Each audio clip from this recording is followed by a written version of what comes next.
Tonight, we're talking about the growing outrage on another shooting death of a young black man at the hands of Minneapolis police. 22-year-old Amir Locke was sleeping on a couch when just before 7 a.m., police executing a no-knock warrant stormed in. Amir, who was seen holding a gun, was shot and killed. But the apartment he was in wasn't his, and his name wasn't even on the search warrants. Hundreds of people protested over the weekend in Minneapolis, calling for the firing of the officers involved and for the city's mayor and interim police chief to step down from their posts. BNC's Janine Donaldson has today's new developments. A massive protest this weekend, days after 22-year-old Amir Locke was shot and killed by Minneapolis police executing a no-knock warrant. No justice, no peace. The outrage continuing today. Mayor Fry, you have failed us. You are here to protect and serve. When will you finally serve our black community? We are all we got.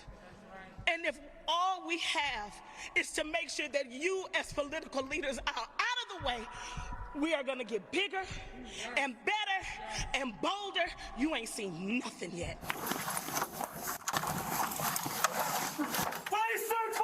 Police officers showed the deadly encounter with Locke, unlike the killing of Breonna Taylor in Louisville, where there was no video.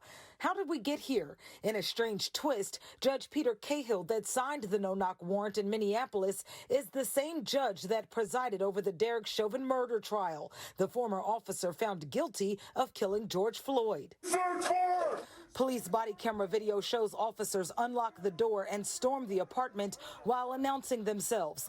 They see Locke on the couch and yell commands. Locke emerged with a gun, and seconds later, 3 shots are fired. They were only inside 9 seconds. Locke's parents spoke out against the shooting. I believe that he was executed by the MPD, and I want the police officer that murdered my son to be prosecuted and fired. To know that your son is sleeping comfortably in a safe place, peacefully, and someone takes it upon themselves to choose who lives and who dies. Locke wasn't named in the search warrant and wasn't a target of the police investigation. Attorneys for the family say he didn't have a record and was a legal gun owner. He did what any other law-abiding, permitted gun owner would do. Strange people bust in his house, awaken him from his sleep, and he reached for his weapon, which he has a Second Amendment right to defend himself. Activist Nakima Levi Armstrong, co-chair of the mayor's public safety work group, interrupted a press conference to call out the mayor and interim police chief for whitewashing the shooting. This is what I would call the anatomy of a cover-up. This is unacceptable. I'm sorry, it is. When I agreed to work with you on the work group, we talked about the importance of transparency and accountability. And here, what we are seeing is business as usual. Mayor Jacob Frey has temporarily halted the use and request of no-knock warrants. In an interview, Minnesota Governor Tim Walz called no-knock warrants dangerous and hopes state lawmakers create more reforms for their use. In Charlotte, I'm Janine Donaldson for BNC. Still with me are my panelists, veteran prosecutor and BNC legal contributor Paul Henderson and criminal defense attorney Sue Ann Robinson. All right, guys, things have escalated since the shooting happened last Wednesday. Not only are there calls for the officers involved to be fired, but now folks want the mayor and the interim chief gone. Sue Ann, should they step down? Yes, absolutely. Especially the mayor, who made a whole big public relations thing about how he was banning no-knock warrants, because Minnesota, as we all know, is ground zero for the police reform movement. And so he wanted to, make a grand gesture that was totally bogus, because what he actually did was just make some limitations on no-knock warrants. He didn't actually ban no-knock warrants, which is why we're here with yet another case in Minnesota. They have to step down, just throw the whole police department away and just start from scratch, because they can't follow orders. They obviously can't protect the people, and they're causing more damage than they are causing positive good for the city. They're going to bankrupt the city at this rate. This is the third case within the last 2 years with police excessive force. Just throw the whole police department away and start over.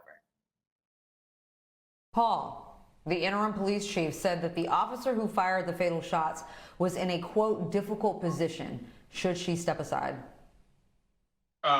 Okay, well, let me just start with that statement about the difficult position, because you know who's in a difficult position? Mr. Locke, because he's dead.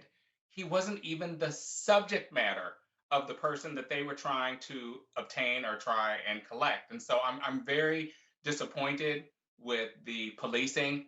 I'm very disappointed with the leadership, but I'm more disappointed in how we're rolling out this same playbook again with these same types of tragedies that keep occurring, and we are not learning. And by we, I mean them. They are not learning. Even the efforts from the mayor to try and limit no-knock warrants was ineffective. Even the steps that they have taken, which I believe they say, and they're arguing, are different about how they've released their video. First of all, you released 14 seconds of the video. We don't get any of the information about how you approached the apartment. We don't get any of the information about post-shooting what happened. Did anyone try and offer him aid? Did anyone say something that could have been incriminating? All of that has been left out. There is no transparency in what has happened. And this is an abysmal failure to try and accommodate or to develop policies that would have made race-neutral outcomes for policing. That's a failure. That did not happen. And so the efforts that the mayor has made, the effort that the police chief has made, has not heretofore been accomplished. And that's why we're in the situation that we're in right now. There has not been enough transparency. And part of that lack of transparency means that you cannot have community credibility and or community support. And if you don't have that, you'll never have a definition of public safety that's going to be accommodating for anyone. That's the failure. It's much bigger than just these individual transgressions that we're unpacking and talking about. Okay, so you mentioned that Amir wasn't even mentioned in the no-knock warrant. He didn't even live in the apartment that was targeted. So how might those details play a role in this investigation moving forward, Suann? I think the issue with no-knock warrants is that at their foundation, they're rotten, right? They're a vestige of the war on drugs, and we all know what that did to inner city communities. We know they're dangerous. We just went through Breonna Taylor, and we have an officer that's currently being prosecuted for reckless endangerment. So why not just say, especially in Minneapolis, you know what, guys? These are dangerous. We've been having some problems. Let's not do those. The documents and the information that the family needs and that the community deserves is not 14 seconds of the video. We need the actual warrant that is currently under seal to see exactly what Judge Cahill approved them to do and for what. We do know that it supposedly was a murder investigation, but what is it that was so exigent that was in the house or they believed to be in the home that they thought they had to burst in there in the middle of the night? What is it in this murder investigation? What piece of evidence did they think was going to get destroyed so imminently that it required them to use such a dangerous thing as a no-knock warrant? That's what the community needs to know. Those are the answers that we need, because those are the things that are going to be telling on whether or not there can be some reform or whether the whole police department needs to be thrown away. No, yeah, you're absolutely right, because I think with these no-knock warrants, we only go as far back as the officers and how they executed them, but we don't go far enough back to see why these no-knock warrants are basically rubber stamped by judges without actually making officers prove with evidence that they are needed.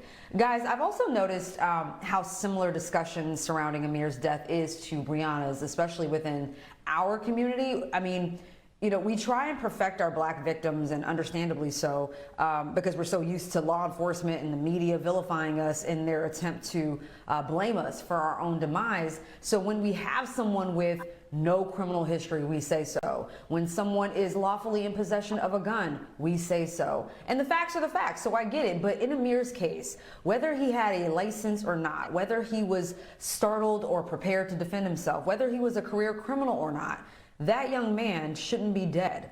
And perfecting our victims implies that those who weren't like Amir, like Breonna, like Elijah, weren't as innocent or deserving of our empathy. I just want to get your thoughts on that, Paul. Well, that's exactly why I try to carefully frame my arguments to focus on the actions of the police.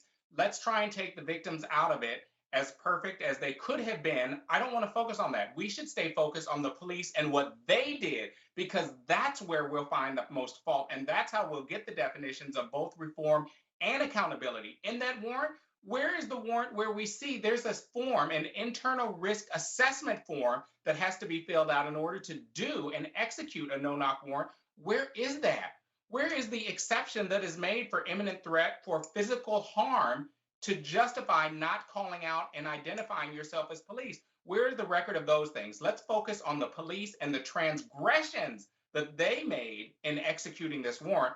And that's before we even get to that we shouldn't be having no-knock warrants in the first place, because that has shown to be not best practices and unsafe, not just for the public, but unsafe for law enforcement as well. That's why back in Breonna Taylor, the person being defended and victimized in this case are the neighbors, not even Breonna Taylor.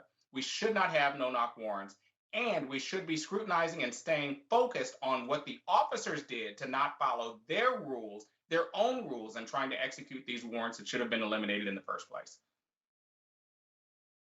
All right, we've got more to cover out of Minnesota as we take a look at the latest developments in the trial for the 3 officers charged in connection with George Floyd's death.